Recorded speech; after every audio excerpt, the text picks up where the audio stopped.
tidak bisa bernapas, apa yang akan terjadi? Coba ada yang tahu? Boleh acungkan tangannya yang berani. Ya, iya, betul ya. Kalau kita tidak bisa bernapas, nah kita sama halnya sama seperti orang yang meninggal ya. Nah, tujuan dari pembelajaran kali ini supaya kita tahu bagaimana sih sistem pernapasan kita. Kita itu secara sehari-hari mekanisme pernapasan kita tuh seperti apa, terus organ-organ apa sih yang terdapat di dalam sistem pernapasan kita ya. Pada waktu kecil itu kalau misalnya mengambil sesuatu itu kesulitan nggak? Kayak kita disuruh tolong ambilkan remote di atas meja, kesulitan nggak? Nah, kalau sekarang disuruh sama orang tuanya tolong ambilkan remote TV di atas meja, kesulitan nggak kalau sekarang? Nah, berarti kita itu sekarang apa namanya?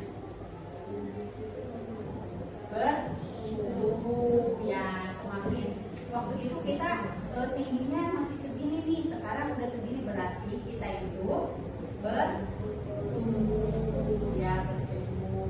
Sama halnya kenapa sih kita perlu bernapas?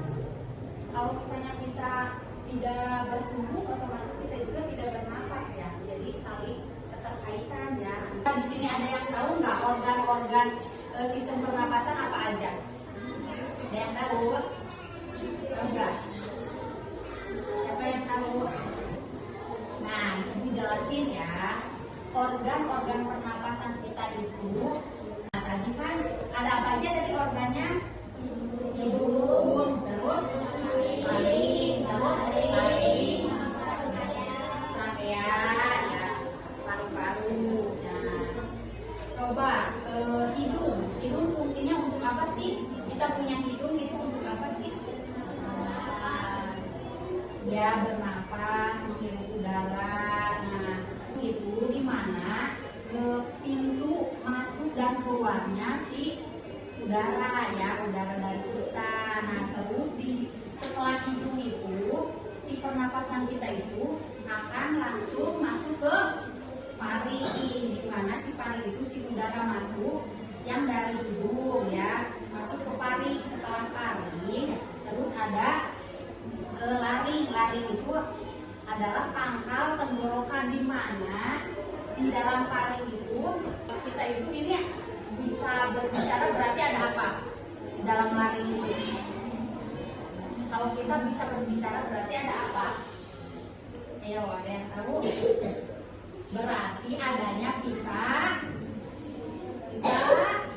suara ya, pita suara. Terus di laring juga adanya refleks tersedak. Kalau misalnya kita lagi makan tiba-tiba ngobrol, kira-kira apa yang terjadi?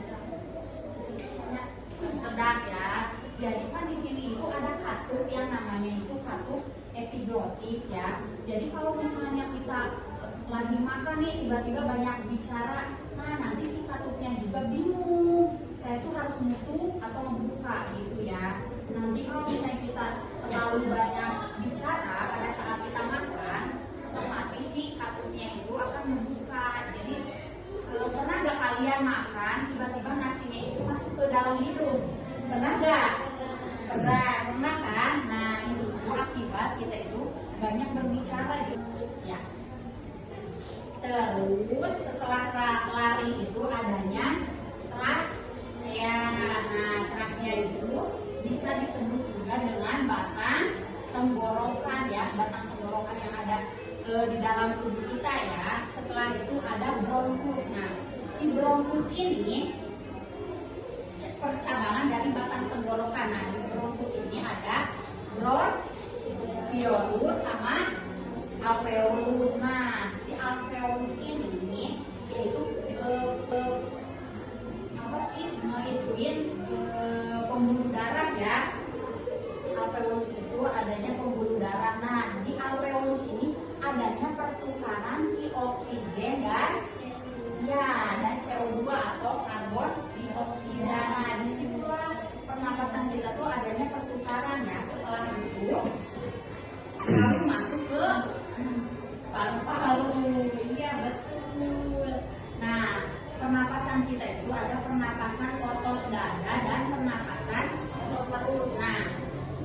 Ibu mau bertanya, kalau semisalnya kita sedang menarik napas, yang terjadi nih, Ibu contohkan sama alat peraga ini ya, yang terjadi apa?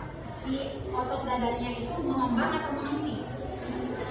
Mengembang seperti ini ya.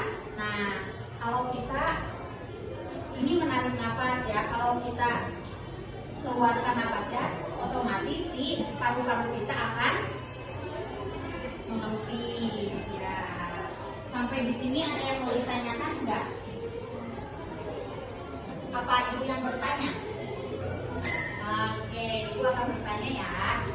Coba dari penjelasan tadi, ada yang berani enggak? Organ apa aja yang ada dalam pernapasan?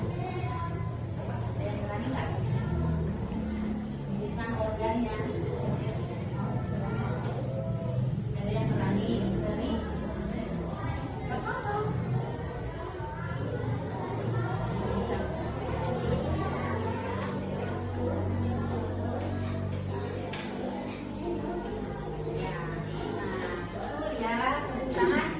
Menjawab. Sekarang secara berkelompok Ibu akan membagikan lembar kerja kalian, nanti tulis ya setiap kelompok itu mekanisme pernapasan yang tadi Ibu udah jelasin ya.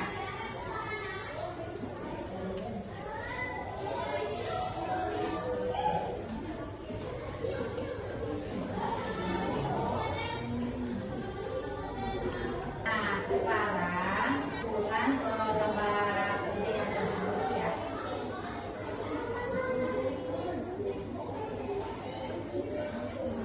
Coba dari sini ada yang mau dipertanyakan nggak tentang sistem pernapasan dan tentang kenapa sih kita tuh harus ada yang mau ditanyakan nggak?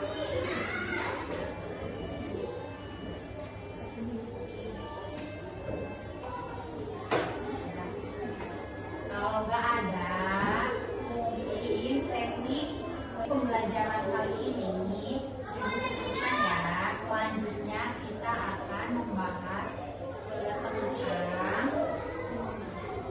gimana makan dan minum bisa membantu aktivitas kita secara sehari-hari, dan akan membahas tentang sistem pencernaan ya. Untuk